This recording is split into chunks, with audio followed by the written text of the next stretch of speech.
What's going on? What's going on, guys? It's your man, Real Deal, Steele, coming to you live this Thursday night. Feeling all right? Out of sight. What is good, people? Great to see you guys. Great to see you guys celebrating our second night of the 1-year anniversary of this program, of this community, and I'm so glad that each and every one of you could join us tonight. Without any further ado, before we get started, if I could just ask you to smash that like button. I want you to smash that like button like you'd smash your first childhood celebrity crush. Folks, it just takes a moment of your time, doesn't cost you a dime. Number one thing you can do to help this channel ascend through the tricky YouTube algorithms and reach more people. Also, if you're brand new here, I'd like to personally welcome you. You're watching Steele Live. I'm, of course, Steele. Got awesome guests on panel tonight. We'll get to those fine folks momentarily, but before we get started, I'm just going to give a shout out to some folks who are active in the chat so far. We got Xavier, Marie Potter, Keith Havens, Julio, Zombie Doge Army, EF.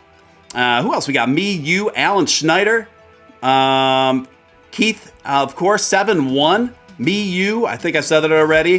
Who else? Tony C.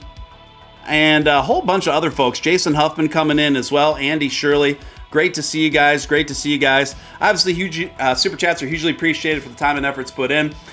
So without any further ado, yes, I'm coming in Crypto Cowboy style tonight, folks. We are rocking the 1970s 10-gallon in celebration of everything going on. Without any further ado, I'd like to give a warm welcome to two individuals I've had on the show previously, both out of sight gentlemen, and it's a pleasure to have them both with me tonight. One needs definitely no introduction around these parts. He was my co-host for quite some time, the OG Dogecoin millionaire. Been holding those Dogecoins since 2013, 2014. It is none other than Nick Ballz. Nick, how you feeling, bud? I'm feeling pretty good, Steven. How are you doing? Good, man. It's so great to have you back in the mix. I feel like we're getting the band back together. Speaking of which, up in my upper right-hand side, it is none other than Lil Mook. Lil Mook, most known in these parts, of course, for Dogecoin to the Moon jams, holding it down. Lil Mook, awesome to have you back in the mix again. We're going to get into all what's new and exciting with you, and of course, your performance coming up at a very particular festival that Nick is repping tonight. We're going to talk about that and so much more. Lil Mook, how you been, man? Man, I'm good, man. Thank you for having me back on the show, Steve. Nick, what's up, player? How you doing, man? Yeah, man, I'm good. Good to be back on the show, man. I appreciate you reaching back out to me. I told you last time we chopped it up that, hey, man, just reach out to me, and I love to come back on the show because I'm a fan of your channel as well. So I look at what you do and support you, and I appreciate you having me on, man. Thank you, Lil Mook, and I appreciate the quick turnaround. I love working with you because it's just no BS. It's just straight on, and you're dialed in. I love working with people like that. So great to have you back, Lil Mook, without a doubt. So as I was touching on before, Nick, you're rocking the Dojapalooza shirt. The fine folks that are organizing that shebang must have sent that to you or something. So that's coming up real soon here. And Lil Mook, you are performing at Dojapalooza, am I right? Yeah, that's absolutely correct. That's going down next Saturday. 23rd. Yeah, I will be there, most definitely. Yeah, that's awesome. It sounds like my dog's looking forward to it as well. The real life Doge over here. That's awesome, man. And it sounds like almost one of the ideal audiences for you coming in. I know you're going to be coming in hot. And I can already tell just from vibing with you that your live show is going to be fantastic. And that's happening out there in good old Texas. Have you ever been to the Lone Star State, Lil Mook? Yeah, I have. I had a show out there in Houston a couple years back. So, yeah, I have been to the Lone Star State, and I'm looking forward to coming back and performing on the big stage like Dojapalooza. This is gonna be the first Dogecoin festival, correct? Yeah, this is the first one. This is year one of Dojapalooza. So yeah, I'm looking forward to it. I wish I could be there, but my business obligations are preventing me from. But there's supposed to be some live stream going on there, so I definitely will be catching the live stream without a doubt, and your performance for sure. Now. Last time I had you on, Lil Mook, it was it was really cool kind of going back into your background because you're obviously not new to the game. You have a pretty deep resume of music to pull from, and seeing all your kind of twists and turns and your evolutions through it all, as most artists do, was particularly with you, I found pretty fascinating. So since the last where we left off, what have you been up to musically? Well, actually, man, I've only dropped like one record recently. I dropped a record called Too Rich Island, and that's for this NFT collection that I have going. So I dropped my first NFT collection called Too Rich Island Tikis. And basically every, character from Too Rich Island have the last name Too Rich. So I dropped the song for the NFTs as well to try to merge my music audience into my NFT collection. So I dropped the song Too Rich Island. It's on all the streaming platforms right now, so that adds more utility for the NFT project. And I'm actually getting ready to release an album next month as an NFT album. So this is my first time releasing an album on the blockchain, and I'm looking forward to releasing that. So I got all the songs recorded. I just got to record one more record, and then I got to send it to my featured artists who I'm going to have featured on the record. But I just got to do this one record, and it'll be ready to go. But I've always wondered, what's the audio limit per NFT? Like, how long could a song be on an NFT?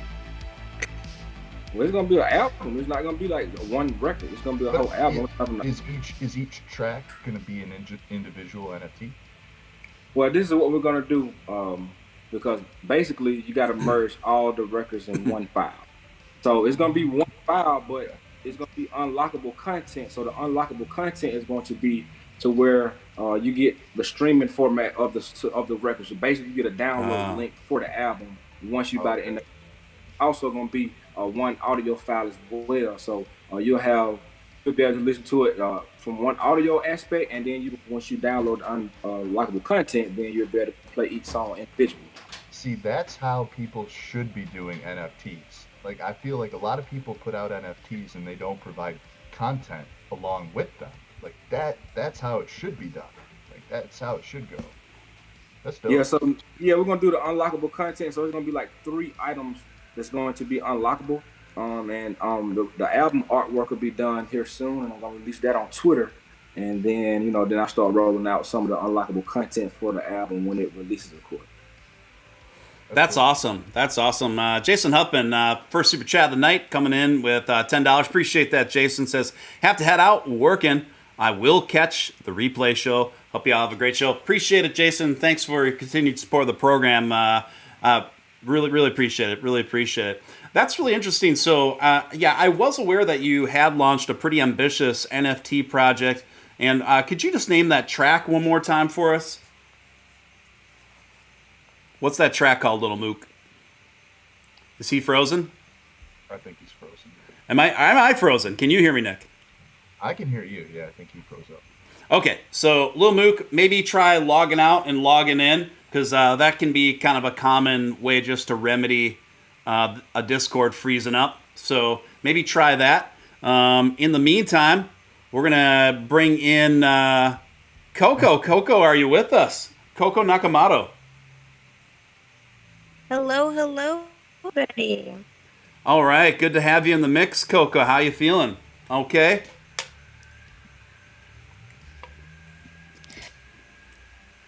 Go ahead, Coco. Okay, can you hear me? Okay. Oh, everybody's doing... Okay. Yeah, we got a little bit of Hollywood Squares here. So great to have you back in the mix, Coco. It's been quite some time, but we appreciate you making time for the 1-year anniversary show. Of course, we got Lil Mook right above you there, and I got Nick Ballz right above me over here. So we've got a nice little crew going. So Coco, what's new in your world? They're just talking about Dojapalooza. I know you've been incredibly involved in that. Could you tell us a little bit about your involvements with the fest? Yes, I am so excited. It's finally here. I feel like we have been planning this for a lifetime, so I'm extremely happy that it is next Saturday, April 23rd. It's going to be in Sugar Land, Texas at the Constellation Field. And we have, Dionne Warwick headlining. We got, of course, the amazing Lil Mook. We have Sunny Bono. We got a lot of really exciting people that are going to be there and performing. So I'm really excited that this is all finally coming to fruition and everybody gets to kind of come and hang out. I was telling people it's going to be weird. It's like going on kind of like 1,000 blind dates at once, with a bunch of people you've talked to for like a year online. And now we all get to finally like meet each other. But I was telling him, I was like, you know what? Don't feel bad if I don't recognize you because a lot of you guys have, like cartoon pictures for profile pictures. So if you come running up to me, I'm gonna be like, "Who the hell are you?" I'm So, very but recognizable. well, you know what? I'll only recognize you if you have a grill in. Then I might recognize you. But other than I that, do have a grill. That's right, Nick. You do have a grill, don't you? I do. Is I it got there? multiple grills, actually. Yeah, I got it right now. We want to see a grill. How about it, Yeah. little Mook? You want to see Nick with a grill? Hey, can y'all hear me? Yeah, we can Yeah, hear you we just got fine, man. We can't see you, but we can hear you. Yeah, because I was having some technical difficulties. Y'all was sounding like robots at one point in time. So I was, I know how that goes. Oh, yeah. I'd apologize if y'all said something I didn't hear y'all, but so I went to audio just to see if that made a difference. And it's better now. I don't Okay. know why. We're Daft Punk now. Well, that's fine. Whatever works, man. It's cool. We can hear you loud and clear. So that this will work just fine, man. So Nick, you got you got some. Nick was telling us you got a couple pair of grills, Nick. I've got multiple grills, yeah. Wow. Well, you gotta indulge us, Nick. I gotta see Nick Ballz in a pair of grills. This is ridiculous. Okay. I gotta see it. How crazy do you want me to get with the grills? Because I have a preferred grill set that Yeah. I wear when if I'm gonna go out, but I have the whole grill set that makes me look like iced out Elmer Fudd, and I never wear that because it's so crazy. So I can wear those. I can put those in if you want me to. Yeah. But do it, do it, do all it. right. Yeah, I Especially for the anniversry. Yeah. I agree with Coco. Some tips. Maybe if we get some tips, then we could see the grill. Do you think? I think so. Earlier. I like your right, style, Coco. all But right. yeah. Let's I'll go just throw. go all in, man. We want to see it, right? Right, Mook. We want to see this all in. Yes, sir. Most All right. definitely. Coco, what's up? How you doing? I'll be right back. What's going on, Mook? Man, can't call it good hearing from you as always. Always. You ready? Most I'm definitely. so excited. Yeah, let's get it. Yeah, is there going to be like a live stream or anything from Dojapalooza, Coco? I didn't hear that part. What did you say? I said, is there going to be a live stream going on from Dojapalooza? Do you know? There is every. Okay. Sorry, You're breaking up a little bit, Coco. this push to talk is killing me. Oh, you can turn it off. You can turn push to talk off. Yeah. I'm trying to. Nick, do you know how she can turn off push to talk? Because I think that's what's screwing her up. Yeah, you're gonna want to go into. You got the grill Paul Wall in your motherfucker. Yeah, Paul Wally said. I'm not a technical advisor, so I don't. Yeah, you, Coco, you can. I know you can push that push to talk off. Let me see here. I don't know. Just try to toggle around. But if you can't find the way to turn it off, your best bet is to every time you do push to talk, just press it and then. Yeah, you sound fine. Oh, perfect. Okay, I think I turned it off. Okay, great. Yeah. So it's gonna be exciting though. We are gonna have a live stream, which means that everybody from anywhere across the world is gonna be able to watch it, which is really exciting. And yeah, it's gonna be really fun. I think just being able to have everybody like from different crypto communities, because we've had people from other communities that aren't even in Doge that are coming to this. So I think it's just going to be a really overall fun family event. The stadium's really cool. There's a water park inside there. Oh, So wow. Yeah, so kids will be able to go and swim and play at this little water park. They just did renovations, so it's got all brand new stuff there. So it's really a beautiful stadium. So it's going to be really fun, and I'm mostly excited to see the Dojapalooza stage because there's going to be a nice big Doge emblem right above the stage. So it'll be exciting to see. That's awesome. That's awesome. I forgot that there's a water park in there. How often do you get to go There to like a is. music festival? There's a water park hanging out. What about you, little Mook? You ever hit the water slides? Have I ever had water slides? You ever roll with the water slides? Oh yeah, most definitely. In Alabama, we had, in Auburn, Alabama, we had this water park. It was called, what was it called? Was it called Surfside or something like that? It's they don't it's not it's they discontinued it, so it's no more. But yeah, I used to do that all the time, man. So heck yeah, and I love to swim. So yeah, water slide. I'm not too big for that. I'll probably get on the water slide right now. I love it, man. I love water slides. I love all that water park stuff, man. I love the wave pools. I love the fast slides. I love the big drops. I'm all in on that stuff, man. So definitely jealous. Well, Nick is back. Big Nick is back with his big old grills. Nick, how long have you owned these suckers, and what are we looking at right now? All right, I'm gonna try. I really can't talk with. um, these were my first dumb money investment. Like Uh-huh. first thing that I bought with in years ago, when Bitcoin first took off. I was working my first like corporate job at freight brokerage, and it's a crazy story. I don't want to get into it. It's really long, but long story short is my general manager passed away, and we all inherited all this all the business from him, and all my friends were buying Rolexes and like um, a Porsche and like all this crazy shit, and I got these. Oh man, that's I, shout out to Shy Grills though, honestly, like funny story. When I got these made, I got multiple sets. These are just the craziest. Um, I was in his office when I went to go for my fitting, and Ghostface Killa from Wu Tang. Wu Tang walked in while I was getting mine done, Get and out. his were crazy. I'll never forget.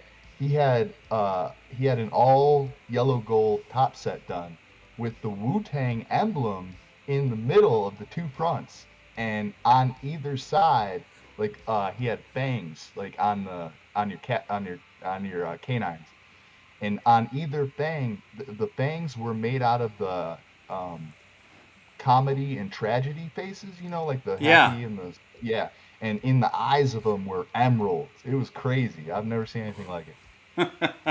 That's wild, man. And, Did you say and I got anything to to hang him? out with those. Yeah, You did?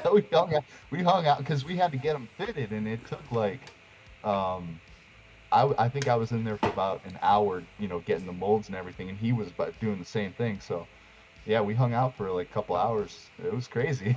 It was nuts. Wow. That is Right You on, know wild. right what? To on. add on to what's funny is their manager, the Wu Tang's manager, Ray. He is like one of the nicest people. So he actually joins me sometimes on my mental health spaces because I've met him. He does mental health, really amazing mental health spaces on Twitter, and he is just like the nicest guy. And so he, he'll pop in from time to time, but he's like he's really cool. It's been nice kind of getting to see that he's so passionate about the mental health spaces. Me and Cole usually host them, and we try to get other people from mental health communities to come in and hang out with us. But yeah, he's they just dropped I think a new NFT project too.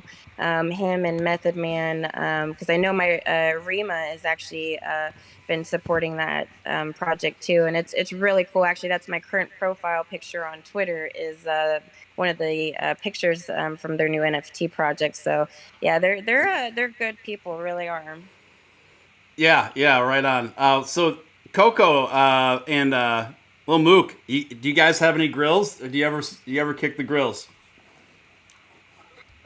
I had grill before in the past, but not right now. No. Okay. Okay, gotcha.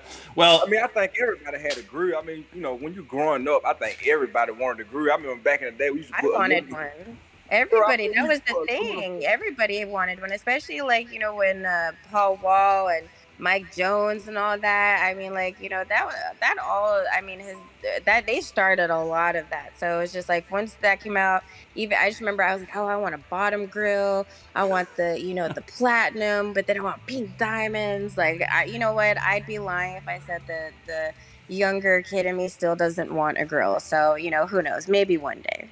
Man, when we was kids, we used to put aluminum foil in our mouth, faking like I we had a did grill. that. Oh my God, yes, yes, who did that? Oh my God.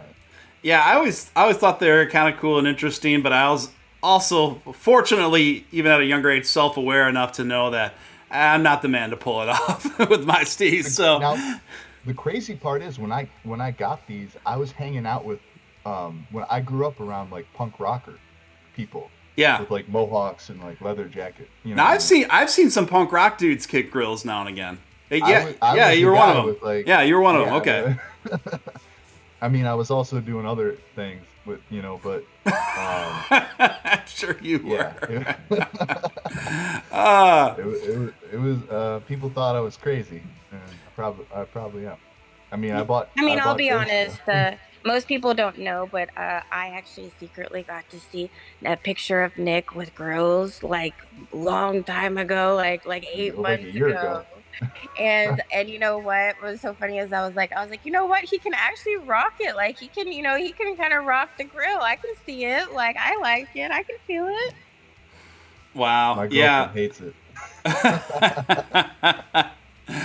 Well, guys, if you haven't seen it already, I put a poll in the chat right now that asks, does Nick Ballz look like Paul Wall with his grills on? Vote now, yes or no. In 20 more minutes, I will consider those the official, undisputed results. Right now, we are absolutely neck and neck. So at 50-50. Oh, so wow. you can choose. Right you down can the middle. you can choose. Go ahead, Mook. This way. What do you say? Sitting sideways. I can't see. Sitting sideways. He didn't record that with the grill in. There's no way. Yeah, that's the thing. Pronouncing the S's with the grills on. That's a tough one. I can do it with the I'm about to go take the tops out. I can do it with the bottoms, but I can't. But not with the tops. No way. And Well- I have fangs too. I have like individual fangs as well. That when I go out, if I'm Yeah. gonna wear my grills and I go out, what I do is I just wear the bottom and the fangs. I Okay. don't wear this whole crazy. Like this is too much. It's wild, man. I think it's hilarious. You know what's so funny is you and I have been talking on a near daily basis for a year, and I didn't know you owned 3 pairs of grills this whole time. So you learn something I've got new a lot- every day. I've been I invest in everything, but I've been investing in jewelry for years. I've had my like a personal diamond dealer. Yeah. It was so crazy. I met this lady at a banquet for a club that actually bought a few of my paintings from me. I sold one of my paintings to her son. And I became like really good friends with this lady, and she has hooked it up for years. She didn't do the grills, but she does all my like custom. I bought my girlfriend a canary diamond necklace for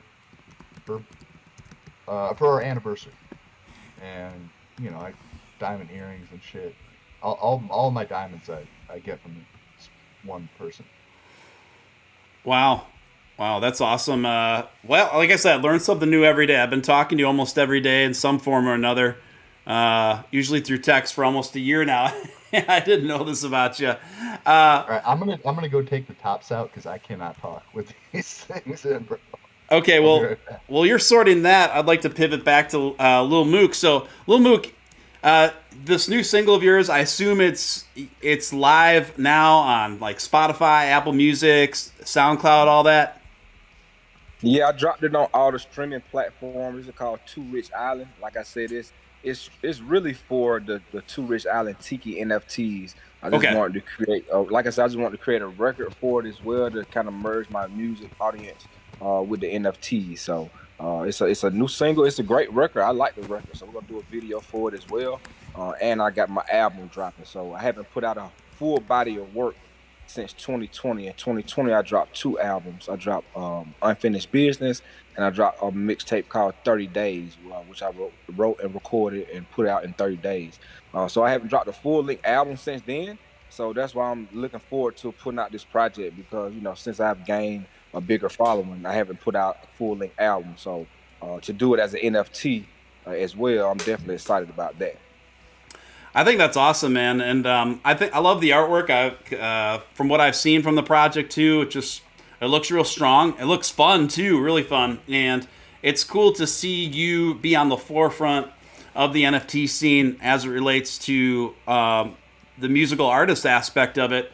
And I strongly feel that NFTs are probably going to in terms of its utility, most strongly evolve with the music industry. We're seeing it really kind of lends itself in a weird way because you can almost kind of bundle packages with NFT owners to give them special access to music that other people don't have access to, or special stage access for shows and tours, and a lot of inside kind of stuff like that. And a lot of artists are even doing kind of like special parties and things like that for NFT holders related to their projects. I won't say a lot of them are doing it, but some of them are doing it, and I think this is really fascinating. So it's awesome to see all that tie in.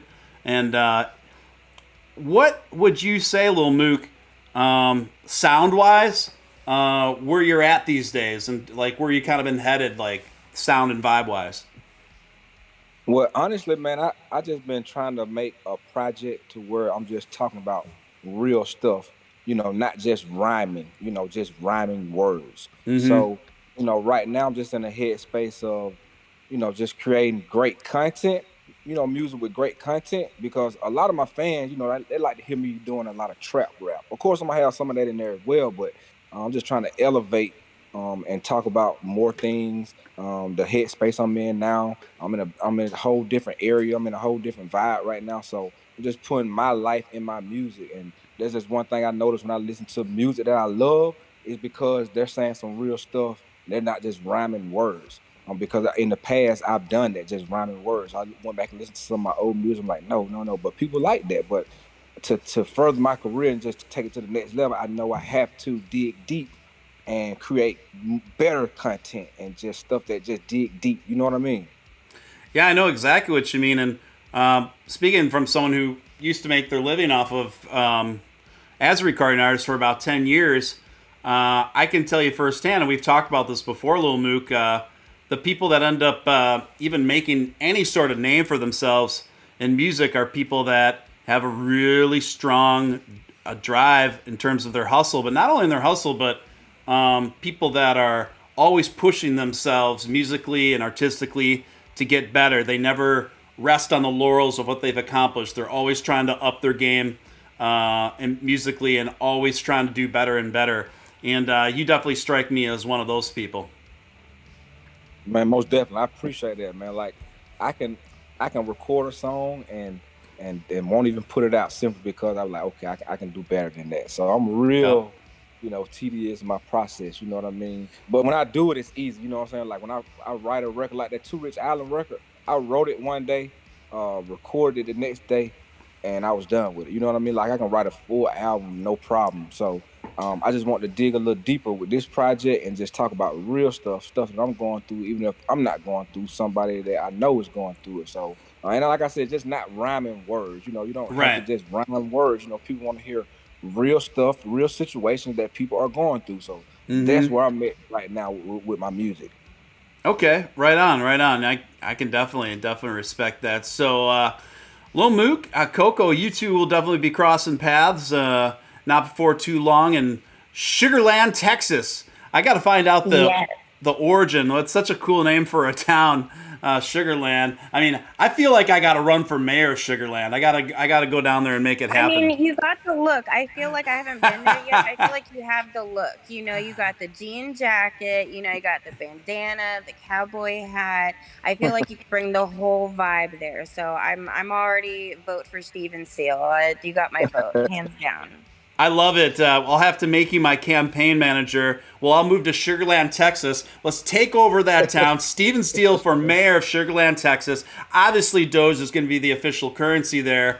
And we're going to create a bunch of just funny rules or lack of rules to make it an extra fun and wild little town. I like the sound of it. And plus, we already know there's a little water park there inside of a stadium. So we're already off to a good start. So, Coco, you kind of been working with the Dojapalooza people for a bit on this. I know that it was set back for a few reasons and rescheduled, which was probably rescheduled due to COVID. Yeah, restrictions still.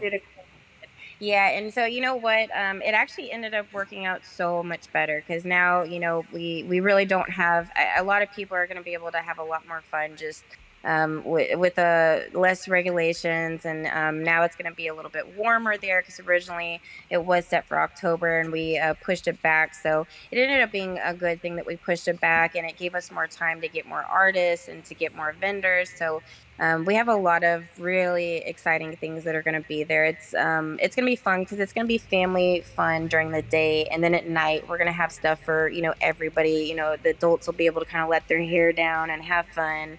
And it's going to be good because there's a lot of great restaurants and barbecue around. So if you are looking to come eat some really good food, there's definitely a ton of places that are going to be there. So nice. It'll be really exciting. I thought you might appreciate actually one of the features that I got added there is we're going to have a Robbie dunk tank.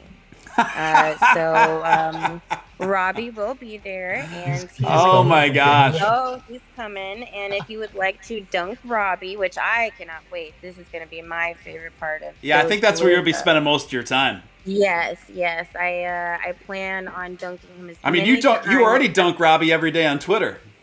Yeah, for those who don't know, I have a fake assistant.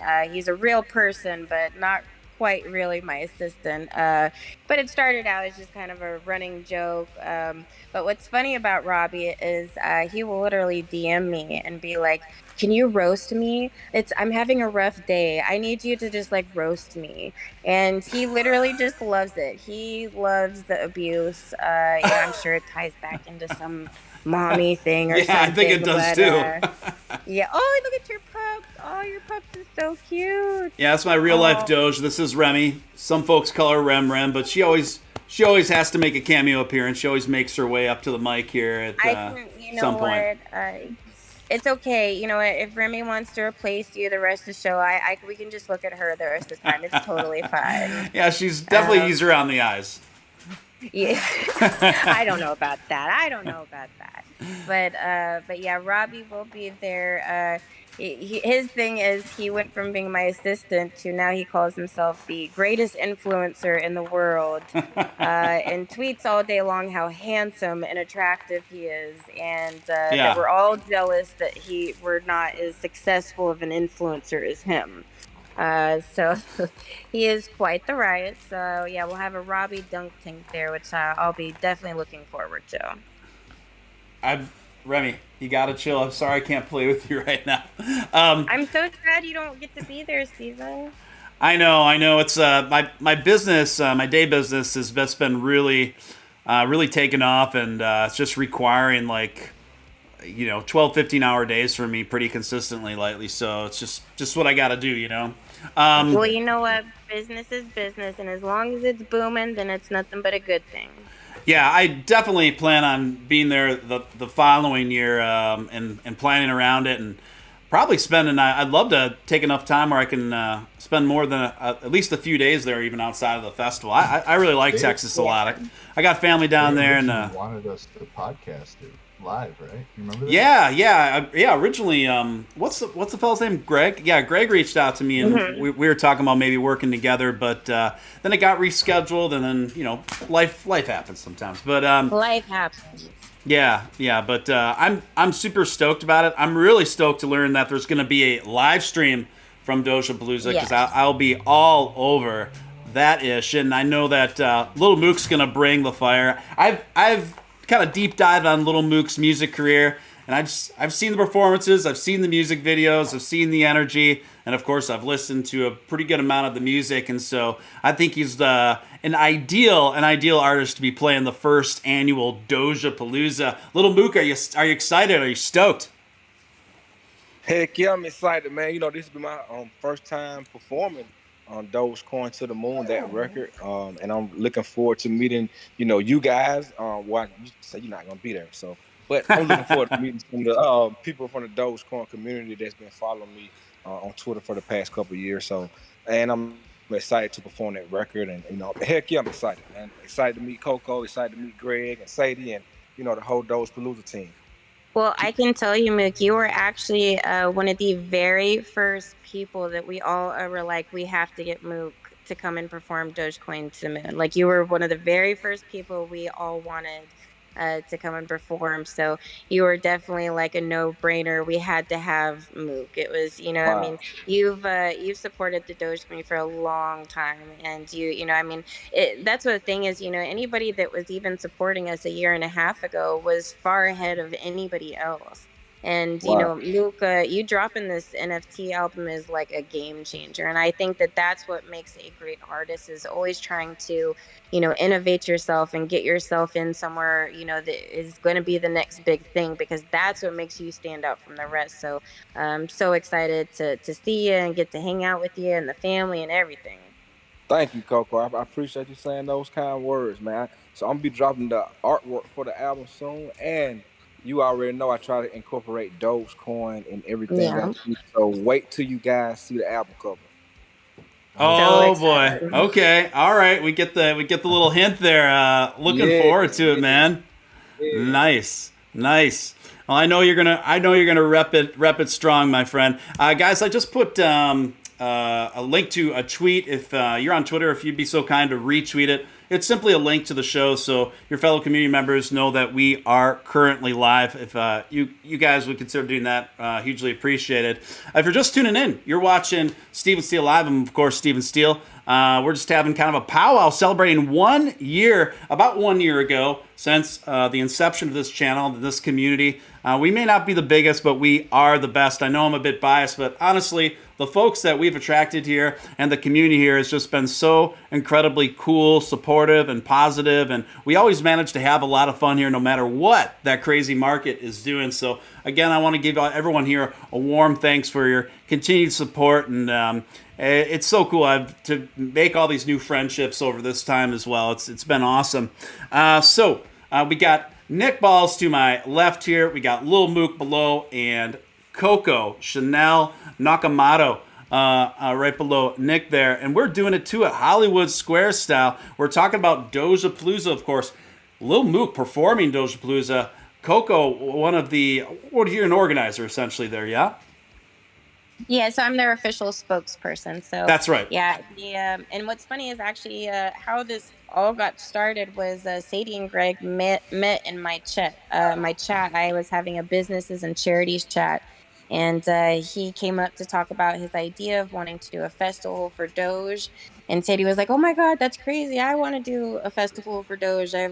She wanted to do something along those lines, and yeah, they talked outside, and I mean the work that they have put in. I mean, sometimes they are both working like 18-hour days, just I sitting on the bet. phone, and they've been doing this for almost a year straight. So I'm so proud of all the work that they have put in, and we have such a great core team that has just worked relentlessly this last year to bring attention and to promote it.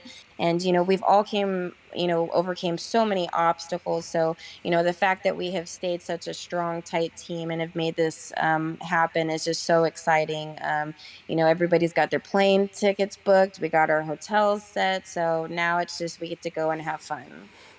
Sweet, sweet. Well, again, just really, I'm super bummed I can't be there, but I'm definitely looking forward to checking out the live stream of all the action there.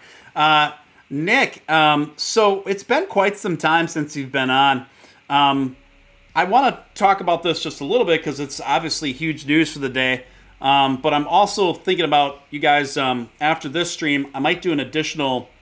I think I'm going to probably do additional late show just to specifically talk about this. But I did want to touch on it, and that is the fact, obviously, the big elephant in the room for the news of the day: Elon Musk attempting what is essentially seeming to be a hostile takeover of Twitter. Things are heating up. Things are very exciting.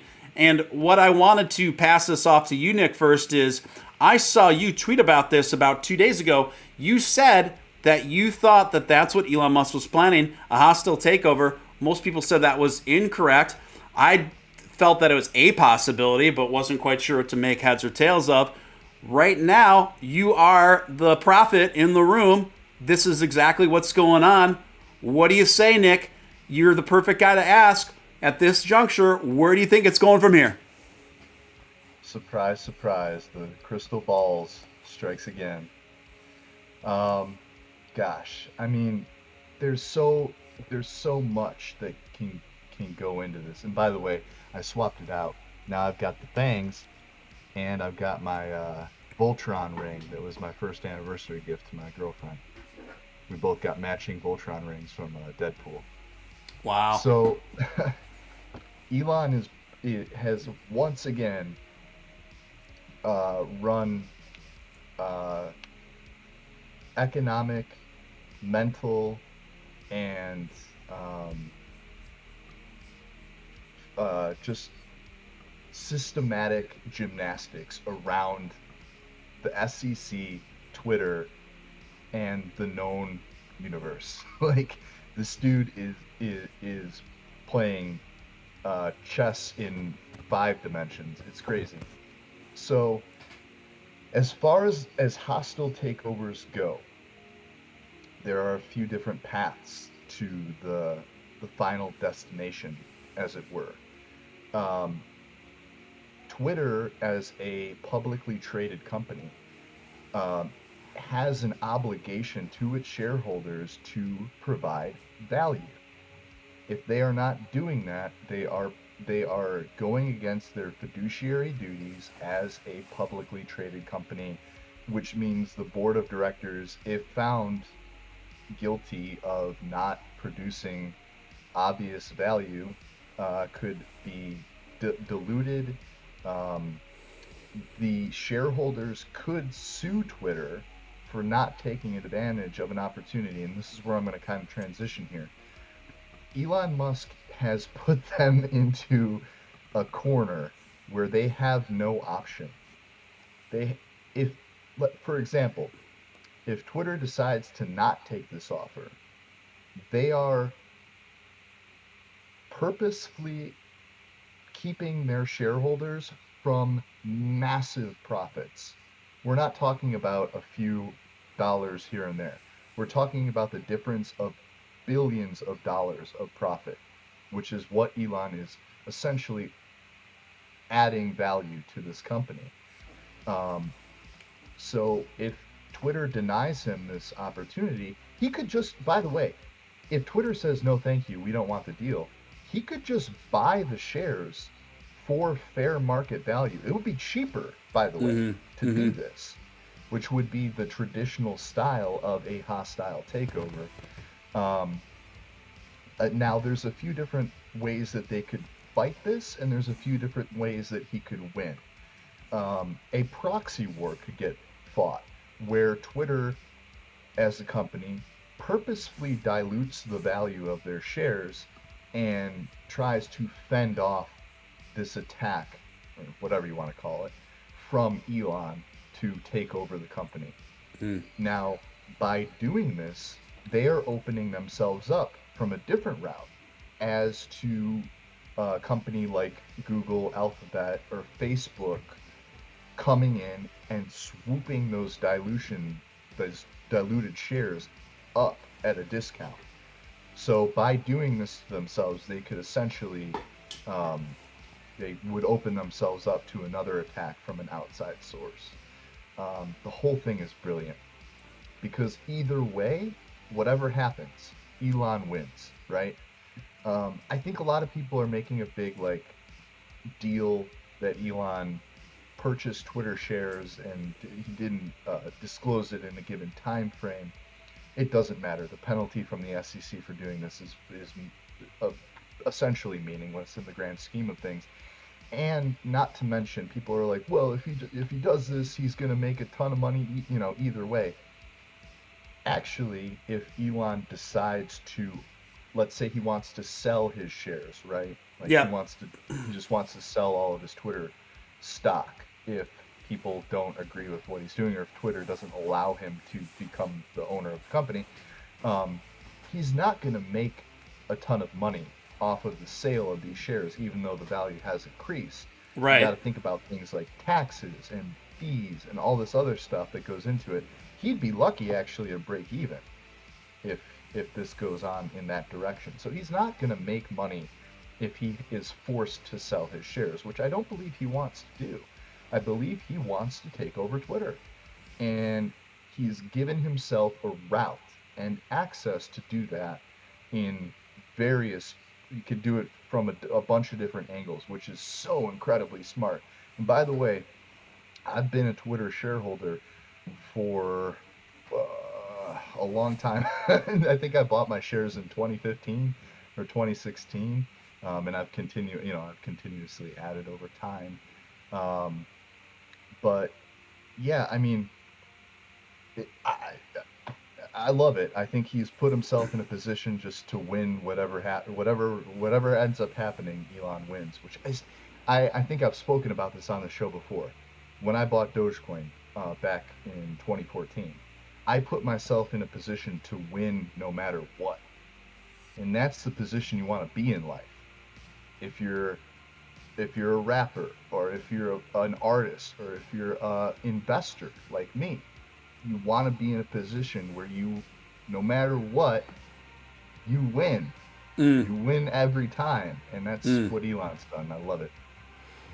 That's awesome. That's awesome. And thank you for sharing your thoughts there. And really, really aptly stated. What do you say, little Mook? Would you like to see Elon take over the ownership of Twitter? To be honest with you, I haven't been really keeping up with it, but I just like Elon because he just seems like a fun guy. Yeah, he's really fun. I don't see it being a problem. I don't see why it would be a problem. So yeah, I think it'd probably be more exciting if Elon on Twitter. In my opinion, I agree. It'd probably be more exciting. I don't know what he would do, but just knowing him, he probably would make it way more exciting than it is right now. I agree with you. It can only get more exciting under Elon's tenure, in my opinion. Let me get to a couple super chats. Erectile Reptile, I haven't seen you in the mix for a minute, so thank you for your $10 super chat. Happy 1 year anniversary, Steven and the gang. Happy to be a part of this community. Fact, water is the same temperature no matter how big the bubbles are. I didn't know that, but then again, I don't think I've ever asked myself that question, but thank you for the fun fact. Erectile Reptile. I've learned 2 new things today, and that is Nick Ballz is a grills aficionado, and water doesn't change temperature no matter what's going on with the bubbles. Mr. Kai Lin, thank you for the $5 super chat. Appreciate you, man. Good to see you all. Nick, Sadaf. Well, Sadaf's not here, but nevertheless, yes. All to the moon, Mr. Lin says. Thank you so much. Appreciate it. So, what do you think, Coco, on this whole Elon Twitter ownership attempt going on here? Well, I think it's one. I just every day he gives me a new reason that I love him a little bit more. But people have to remember he is playing chess while everyone is playing checkers. He literally is always steps ahead of people. The truth is that long before he tweeted about it, he's been thinking about this. And I think truthfully what what triggered him is when they banned Babylon Bee. He really likes Babylon Bee, and so when they banned the page, he was just like, this is ridiculous. This is out of hand, because even with him, I think what I respect about him is he respects, that he might not agree with his critics, but he will at least have a respectful debate with them. Mm, Yes, he troll sometimes, absolutely. But he's serious about Twitter. It's the one platform we actually see him consistently use to talk to people. mm, And think about how many times he has had a poll that he made a life-changing decision based off of. So mm. he's listening to people, and I think that that's something that everybody really is wanting. They're just wanting someone to listen to them and to not feel like, people are doing what's best for, big corporations and big, other rich people. He's Mm-hmm. doing what he thinks is best for, everybody as a whole. Mm-hmm. And, to me, I figured one of two outcomes would happen. Either he was going to, just straight up say, you know what, screw it. I don't want to just have a small percentage. I want to own Twitter. Mm-hmm. Or he would start his own social media platform. But if you look at his history, with PayPal, a lot of people think that he started PayPal. He did not technically start it. He actually bought it when He it was, acquired it. already up and running. So what he's kind of known for, and he did the same thing, with I mean, he's not the inventor of Tesla, So I mean, the thing is that he's known for building upon something that needs improvement. So, Mm-hmm. for him, he saw Twitter as okay, there's definitely some things that need to be improved upon, and free speech is very important to him. So, I think once he sees these big corporations abusing their powers and just banning people for a lifetime, Yeah. to him, it's like, this is ridiculous. Because even though he is rich and he is a billionaire, he does still try to see things from the view of the people, which is what we need more of. Whether it's our politicians or, big corporations, we need more people to see things from the eyes of the people. So I think that he's going to do a absolutely great job if he takes over Twitter. I hope that we can see, things like Dogecoin tips adopted on there, have edit buttons, have the verification process be much better because, this whole check mark based, it's turned into a status symbol more than actually doing what it's supposed to do, which is verifying people are who they say they are. So Mm-hmm. hopefully we see a lot of improvements. And I think that, just like Nick said, he has a plan B and C, because he's not gonna not win this. He plans on winning. So it's gonna be really exciting to see, what happens these next few days. Yeah. Yes, Hey, indeed. Go ahead, Luke. hey, quick question. So, because Coco just said something about the edit button, do y'all really think we need an edit button on Twitter? The reason I say that is because think about all of the people tweets that go viral that just may be Mm-hmm. some just may be some real stuff, right?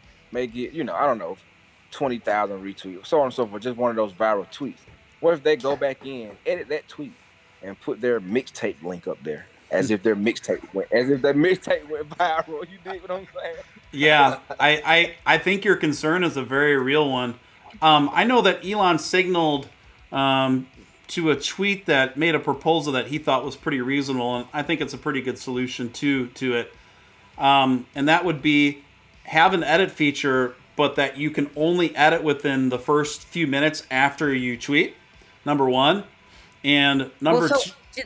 just so you know, the current edit button when you have Twitter Blue is you get 30 seconds to make your edit before it finally sends it.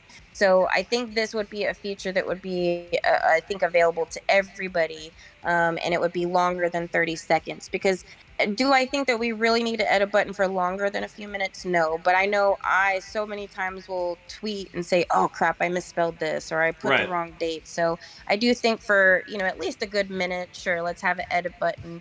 But the Twitter Blue is only about 30 seconds, I think, as of now. Here's the thing Okay. I would argue about this whole edit button debacle. The edit button within other social media platforms, and it is to an extent the same on Twitter as well. Whenever you edit a post, let's say it's on Facebook or Twitter or wherever a platform that allows for editing, your post slips in the algorithm. meaning the algorithm is a live thing that is happening and updating by the millisecond. So when you edit a post, your post is now getting dragged down in the algorithm. I've just noticed this myself through Facebook, and I have in the past had Twitter Blue, which I think is a load of hot garbage. And I had it for a month, and it was the dumbest thing. It was, I don't know, $2 of it. It was the worst $2 I ever spent. Um, but if you edit a post, after it's been up, you're going to get your post dinged in the algorithm. Now that's not to say that your post couldn't go viral or whatnot, but it does draw attention away from what you posted. Now, that being said, I am pro edit button. I think it is a useful feature. However, just by knowing how um, uh, large data platform algorithms work, it is not it's not something that you'd want to be using on a regular or semi-regular basis. Something that you should only really reserve for, oh crap, the suite was very, had the potential for taking off or whatever, and I need to change something. So just be aware that adding an edit button isn't necessarily a great thing in the grand scheme of things, but I support it. Okay, so since y'all explained it to me that way, as far as with the Twitter Blue, because I wasn't familiar with that, I don't have Twitter Blue, so that time frame, I like that idea. That could work for sure. I like it now. That could work. 30 seconds, 1 minute, that can work. And Nick, appreciate you enlightening us on the algorithm, because we already know the algorithm is a tricky thing. It's hard to manipulate that thing, but you just gotta know how. It's already a tricky thing. Then adding that aspect of what you just said, they're just Ooh, you just gave me some new information. I appreciate that. I need to hear that. Wow. Yeah, and Lil Mook raised a very valid concern, and I had the same thought. It was like, what if someone starts? Do we really want people editing tweets long after it's gone viral to mean something completely different than what it initially went viral for? But yeah, I think this few minute thing, and then also it's showing the history of the edits too, I think is important. So I think between those two things, that to me sounds like the most reasonable. Now, when you talked about a downgraded algorithm, Nick, it also made me think of one of the reasons, really, I'm hoping, why Elon Musk is trying to buy Twitter outright is obviously it's had a lot of issues with an overreach on censorship, on things like this, where essentially what Twitter has been doing, it's been very aggressively curating the algorithms and what material and what profiles excel and which ones don't. There are an enormous amount of people, you guys, that are currently right now, like as Coco mentioned, obviously people that have been just completely deleted or deplatformed for very little reason, in my opinion. And then also a lot of what's been happening too are people in mass, and I would dare say even close to half the people watching the show right now, if you don't think that the current Twitter policies and staff is affecting you, you better think again. You better check it out. And I can post a link, and I'm not going to post it on Twitter because I don't want to get in trouble, but I'll post a link in the on YouTube here where you can make post text. So watch out for that in my timeline, where you can check if you're shadowed, if you're ghost banned, if your replies are being deboosted or hidden.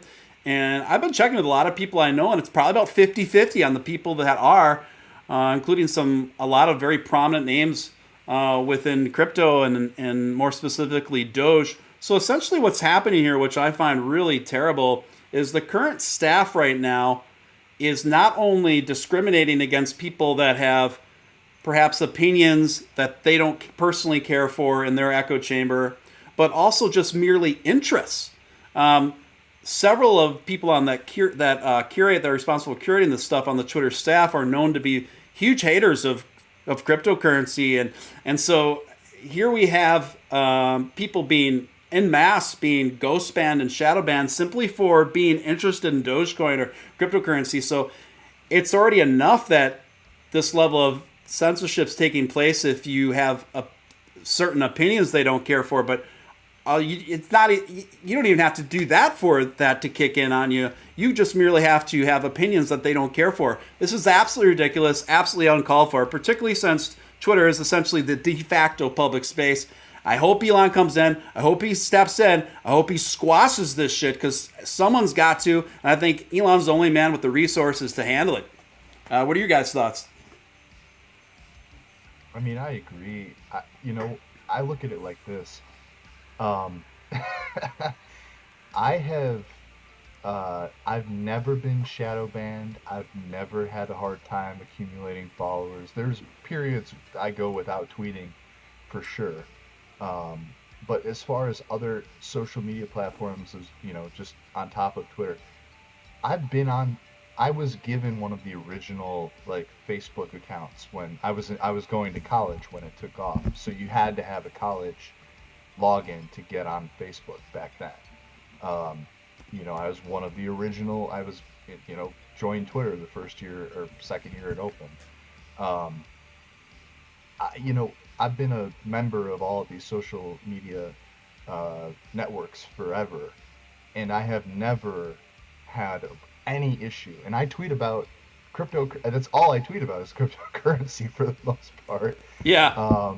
And bodybuilding, I guess. I post pictures of myself flexing like an idiot. But I have never had an issue. Now, at the same time, that being said, at this current moment in time, I own a negligible fraction of all of these companies. Yeah. Stock-wise. I was good friends with a guy named David Cho, who actually painted the Facebook offices back in the day. Ended up becoming almost a billionaire off of that. Yeah. So I have had a bit of a different situation, but I have known people that have been shadow banned or completely removed from platforms. That being said, I've never ran into that issue myself, but again, I'm not tweeting craziness. Well, that's my point, though, Nick. You don't have to be tweeting craziness in order for this to happen to you. That's the problem. Sure. No, and I think Twitter is the prime example of a company that has stepped over the line when it comes to big that time type of behavior. Twitter's the main culprit. I think coming, second place would kind of be Facebook, Instagram, stuff like that. But for sure, Twitter is the number one culprit of just getting rid of people, which has caused a bunch of other companies to sprout up, and right. kind of fill the void. And to be honest, they're just not doing as good of a job. I've been saying this for weeks now, that Elon Musk has been looking for the media piece to add to his crown. That's the one thing that he's missing is the media empire. Jeff Bezos has the Washington Post. You could say, for example, Mark Zuckerberg has Instagram, which isn't really a media company, but kind of is. So Elon is looking for his media platform, and I think he's found it in Twitter, and I really, really think that this is going to go through, and I'm excited to see maybe dead accounts come back to life. Right on. Let me get to this super chat from Topher. Topher Elbow coming in with a $10 super chat. Really appreciate it, Topher. Says, sending love to y'all. Beautiful, sexy people. Good stuff, Steven. Cool, Hapro. Thank you so much, man. Thank you for super chatting. Tuning in and supporting, hugely appreciated. And we now have the poll results for does Nick Ballz look like Paul Wall with his grills on? And it's a runaway near landslide at 73%. Now reporting yes, 28% reporting no.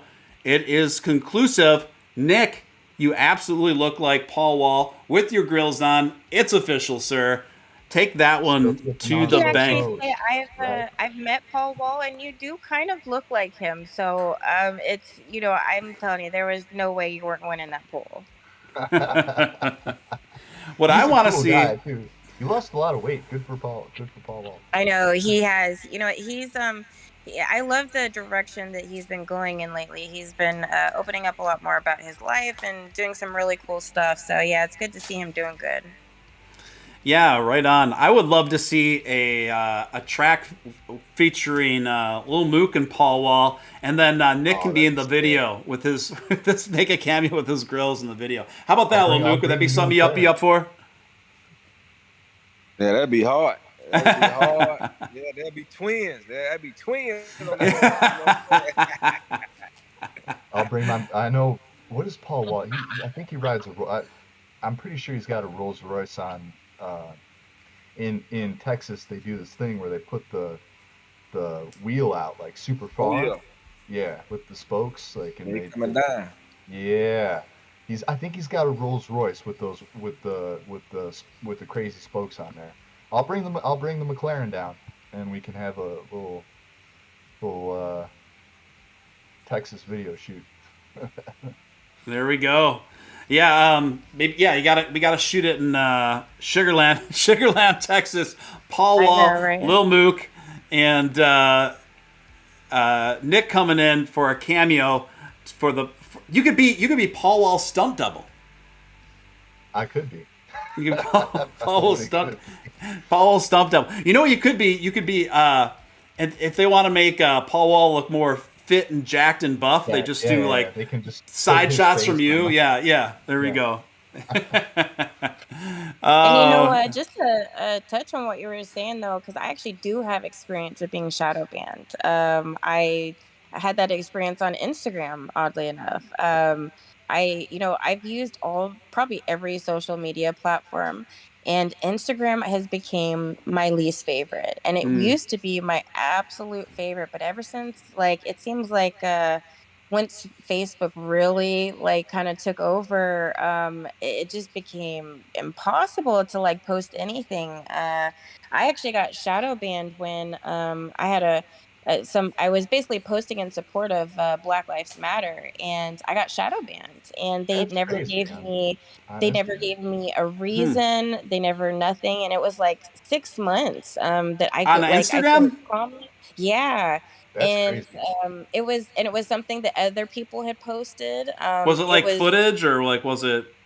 yeah, Well, so it was just like a footage of like some stuff that was going on at the riots, but it was like, oh, okay, that's why. positive stuff. Yeah. But oh my gosh, it was like, why can't people support this? Why can't people, Well, talk about this? And it was very frustrating. And I can tell you, so actually, oddly enough, my guy used to work for Twitter, and he left about probably less than 6 months ago. But one of the things there is that there is a lot of people there that are listen, when we have people that work for social media companies and they have access to all these tools, it doesn't matter whether you're left or right. You cannot place your you can't put your preferences and your decision making at your job. And so that was one of the issues. There was a lot of left leaning people that were literally like, oh, I hate this right person, so I'm going to ban them. And there was a lot of mhm, people there that were abusing their powers. And so I clearly. think it's good that we have Elon that has recognized this, because the truth is that I think we all can agree, it doesn't matter if you're left or right, there's problems with our government. And we don't, but at the same time, when we have private companies that have access to where we get a good majority of our information and our news, we cannot have them abusing their powers of and I think even Elon understands that. He doesn't agree with everything that everyone says, but he's not going to ban people just Hmm. because they don't agree with him. And Right. that's what we need people that, regardless of whether you agree with what they're saying, that you're willing to still respect their decision. What happened to kind of good old debating, right? And just being Yeah, able to people got debate too. about People, our differences.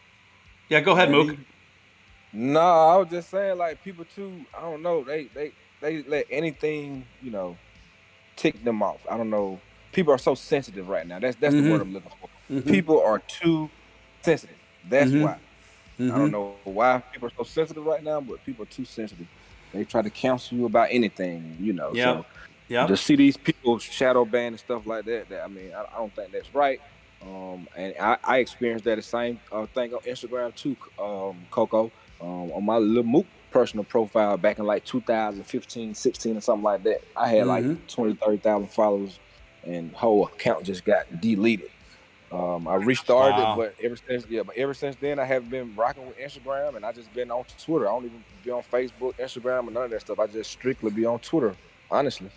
I can tell you what, MySpace Tom would have never done any of this bullshit. Big facts. promise, Those I big promise facts right there. Big facts. Oh, good old Tom, man. If you think about it, he actually was the first person to teach a lot of us how to start coding. Like, For you know, he sure. was the first one to kind of get us, like, at least learning about that. I mean, I can say that I learned a lot just from trying to put videos and songs in my page. So, Uh-huh. I had Yeah, a little Matrix background, little I miss those days, man. The MySpace days were pretty sweet because for those who didn't experience it, you could personalize your own page to make it look whatever you want. You could customize the colors. You could upload your own graphics to it. You could upload your own songs and have your jukebox playing of like whatever music you want in there. It's Unfortunately, in doing that, yeah, the website, MySpace, the website itself was really slow. editable. No. Oh, You could edit the website in dropping code in your page. A guy just got out of jail. He was in jail for like 15 years shut from up. doing that. Yeah, it's a funny story. You should look into it sometime. He served 15 years for editing MySpace's core pages. Yeah. He was trying to steal everybody's like all their account information, everything. Yeah, it was crazy. I got to get a hold of that guy and interview him. You should have him on. Yeah, he's out now, but I love MySpace back in the day. I will tell you this. Top 8? I never hooked up top 8. I never hooked up with more girls than I did on MySpace, bro. I met keep in mind I was in college at the time. Yeah. There was, oh my God, the girls I got with on MySpace. You know, go ahead, Luke. Anybody know what happened to Tom? Is he still alive? Dude, he's a photographer, bro. He cashed out $250 million and just travels the world taking pictures. Wow. No wonder we don't see his ass no more. Nope. Sorry for my language on you. No, you're fine. You're fine. He's living the life right now. Tom, I had 200 million. You probably wouldn't see me no more either. He's actually funny. I think he's on Instagram now. Oh, okay.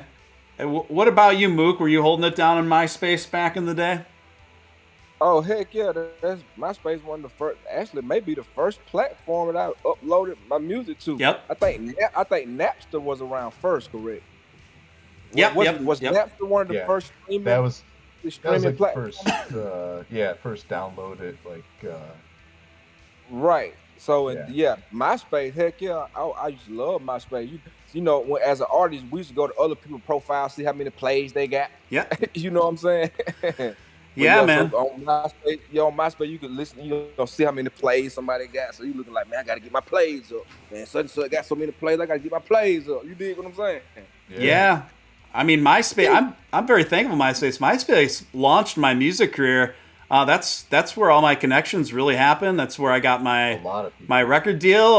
That's where I really kind of excelled my whole fan base and all that. And when we switched over to Facebook, it's just so dull looking. It looks like just some like corporate work website, and you can't customize it at all. And it really is it really is not good for artists. Nobody goes to Facebook to look up artists or look up music or check out what artists are up to. Didn't Justin... Oh, sorry. I was just going to say, doesn't Justin Timberlake own it now? I don't know if he still does, but I know that he took it over for a while. And obviously, MySpace is still around. It actually looks pretty cool, like aesthetically, but I don't know anyone that's using it. But Facebook, I think people forget that Facebook was originally, first off, to be on Facebook in the very beginning, you had to have a school. You had to be like part of a college, like certain colleges. Be in college. I actually, believe it or not, when I started college, it was 2006. Yeah. I got a Facebook. They said, here, you get a college email. Oh, you also are now you're on Facebook too. When no one else, the only people that could use Facebook were people in college. Yeah. And it wasn't like it is now at all. It was a place where you would go and it was like, hey, finals or whatever next week, and we're going to be studying in the library, or there's a party at the dorm over here, like, can anybody bring beer? Like, that's what Facebook originally was. I was there for that, and it was so much better than it is now.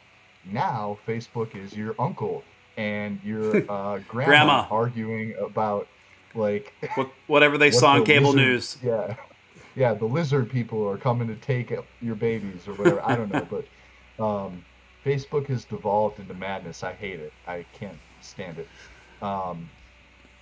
But yeah, Facebook is completely transformed, and it was never like MySpace in the sense that it was, it never looked good. You know what I mean? And you could never make it look good. MySpace was just God, what a time! Oh, what a time to be alive! I'm so glad that I grew up during those early days, because, man, that was so much fun. The thing is, a fellow could get himself in trouble, and I know I did back in the day once or twice by putting the wrong girls in my top 8, because then you get another girl's, who's that girl in your top 8? I was at some parties, bro. Where after that, I was like, I'm just putting all my homies, I'm just putting all my guy friends in my top 8. I was at some parties back in the day when a girl came up and she's like, "What? You changed it? What's up in here?" And, and if someone gets ousted out of the top 8, they're gonna yeah. I'll tell you what real quick story. I was at a house party. I was at a house party, at a punk rock house. Okay. And there was these 2 girls. This wasn't that didn't have anything to do with me, but they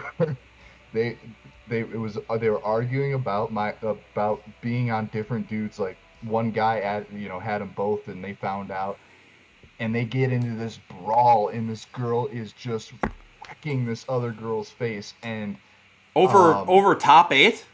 Over top 8. Oh my gosh! Is what it was. Oh, and goodness. This girl busts this girl's eye. The whole party is silent. Like, the mute. And now I'm standing next to the record, or not the CD player. I'm standing next to it.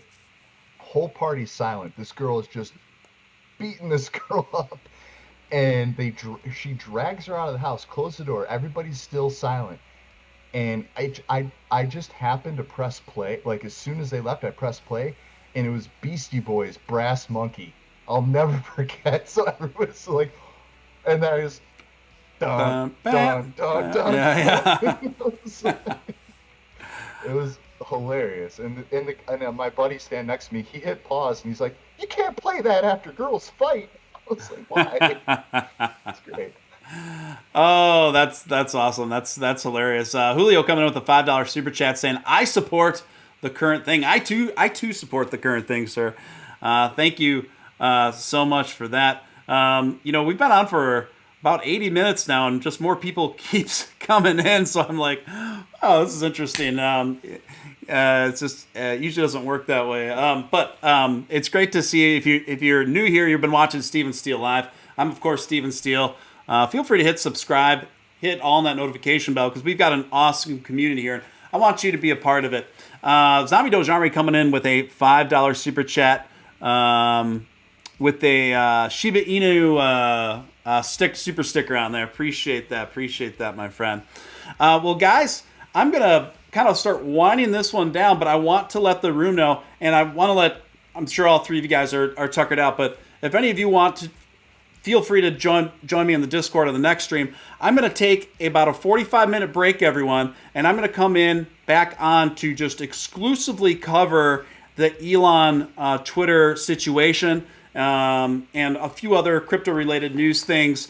So just keep your notifications on and give it about 45 minutes to an hour. I will be back on with a special late stream covering the attempted takeover of Twitter by Elon Musk. So just keep the notifications on.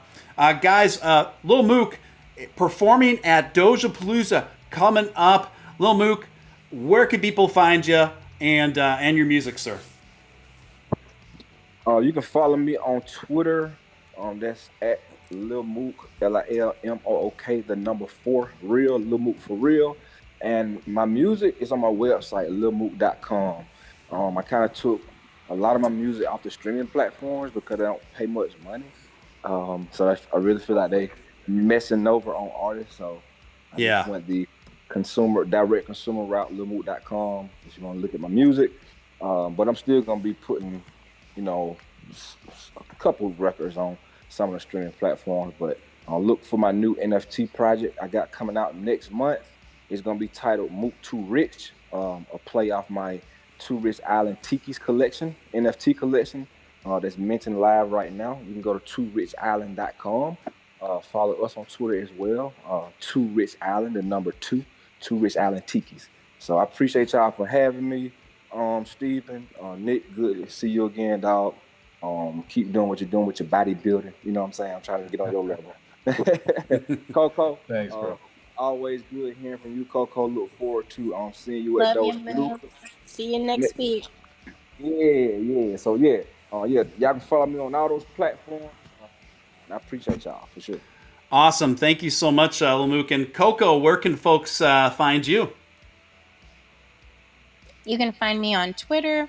I just kind of started getting back on posting my Instagram a little bit, but both same screen name, which is Coco Chanel Adair. And if you want to check out Dojapalooza, we do still have tickets, so be sure to check out Dojapalooza.com. It'll be in Sugar Land, Texas on April 23rd. And it will be family friendly. So if you want to bring your kids, come, enjoy, have fun. We'll have Lil Mook, we'll have Dionne Warwick, we'll have Sonny Bono, and a lot of other really amazing performers. So be sure to check out Dojapalooza on Twitter or on Instagram. And thank you so much, Steven, and happy anniversary. I always loved being on your show. You do such a phenomenal job. And thank you, Nick. And it was good to see you guys. Awesome. Thank you so much. And guys, I am putting each one of my esteemed guests links to their Twitters in the chat. So feel free to go ahead and follow these fine folks. And last but certainly not least, it's Nick Ballz. Nick, where can folks find you? You can catch me on Twitter, although I frequently take breaks. In fact, I've been repping Dojapalooza for a long time. I was on their team for a while. Unfortunately, the week of Dojapalooza, I'm moving into my new house. So I won't be there, but I'll be there in spirit. And I might catch the live stream if my cable and internet gets hooked up in time. But yeah, you can find me on Twitter at Nick Ballz and Instagram at the real Nick Ballz. I'll try to pop in more often once I get settled into my new place. I'm actually not moving in until September. I'm moving my girlfriend in next week, and then I'm gonna slowly move in over the course of a few months. I might move in sooner than that, but I have this place until September, so I don't know. I don't know. I gotta sell. Oh yeah, I'm selling a $500,000 Mercedes truck this weekend. So hopefully it's sold by next week. It's good to be Nick. It's good to be Nick. Well, Nick, it's always a pleasure, and each one of you folks always have an open door here with me. I want to thank you guys for taking the time and doing this 1 year live stream party. This was a lot of fun, and I want to thank all the viewers for tuning in, and thank you guys for your continued support. Keep those notifications on. I'll be back with some Midnight Mass Edition talking about the Twitter attempted hostile takeover by our man Elon. So keep dialed in for that. Guys, everyone, thank you so much. Until next time, this is your man, Real Deal, Steven Steele, Mr. Dogecoin Millionaire, Nick Ballz, the lovely Coco Chanel, and last but certainly not least, Lil Mook. Make sure you give all those people a follow. Until next time, take care, everyone. Over and out.